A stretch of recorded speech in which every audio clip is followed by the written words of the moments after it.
के लिए अभी इंस्टॉल बटन दबाकर डाउनलोड करें पॉकेट एफएम। आदमी, तुम्हारी हिम्मत कैसे हुई मेरी इजाजत के बिना मेरे कमरे में आने की? निकल जाओ, अभी के अभी मेरे कमरे से निकल जाओ। मुझे भी यहाँ रुकने का कोई शौक नहीं। वैसे भी तुम्हारा ये रूप देखने के बाद अब मैं तुम्हारी शक्ल भी देखना नहीं चाहता। लारा और ध्रुव की शादी उनके बड़े बुजुर्गों ने तय की थी। ध्रुव लारा को आज एक खास राज बताने आया था, लेकिन वो ये देख के हैरान रह गया कि लारा अपने ही ट्रेनर के साथ इश्क लड़ा रही थी। उसकी बातें सुनकर ध्रुव का चेहरा गुस्से से लाल हो गया था, लेकिन लारा ने जो कहा था वो सही था।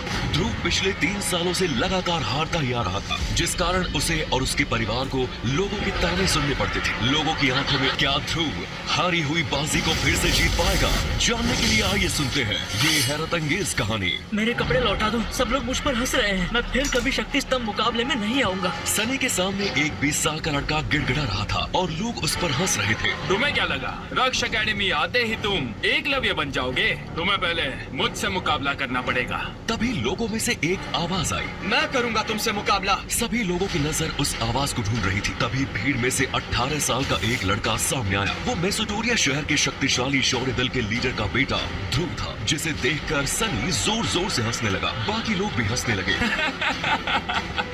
अरे ये तो इस साम्राज्य के होने वाले भावी सम्राट शक्ति शिरोमणि राजकुमार ध्रुव है। इसकी मंगेतर ने भरे दरबार में शादी तोड़कर इसकी हड्डियां तोड़ने की बात की है और ये मुझसे मुकाबला करेगा।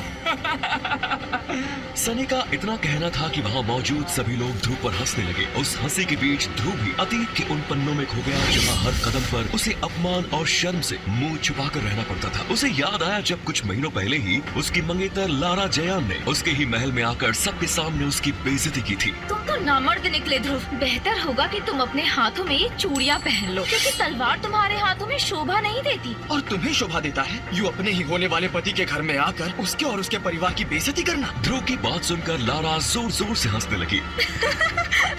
बेइज्जती मैं कर रही हूँ? अरे बेइज्जत तो तुमने करके रखा है अपने परिवार को। पिछले 3 सालों से तुम इन्हें दे ही क्या रहे हो, सिवाय अपमान और शर्म के? पर मैं इस अपमान और शर्म के साथ नहीं जी सकती। साफ साफ बोलो लारा कि तुम चाहती क्या हो? मैं तुमसे शादी नहीं कर सकती। मैं हम दोनों के रिश्ते को हमेशा हमेशा के लिए खत्म करने आई हूँ। लारा के मुंह से इस बात को सुनकर ध्रुव, उसके पिता अरेंद्र और वहाँ पर मौजूद सभी लोगों के पैरों तले जमीन खिसक गई। हर कोई लारा की इस बात को सुनकर सकते में आ गया था। अगले ही पल अरेंद्र ने तेज आवाज में अपनी नाराजगी जाहिर करते हुए कहा, लारा, ये जानते हुए भी कि ये रिश्ता तुम्हारे और हमारे परिवार के बुजुर्ग लोगों ने तय किया है, तुम इस रिश्ते को तोड़ने की बात कैसे कर सकती हो? रिश्ते बराबरी वालों के साथ किए जाते हैं। मैं अपने दल की होने वाली लीडर हूँ और एक लीडर होने के नाते ये बहुत जरूरी है कि मेरा होने वाला पति कोई लीडर ही हो, ना कि कोई लूजर। क्या कहा? लूजर? मैं लूजर नहीं हूँ, ये बात तुम भी जानती हो और ये पूरा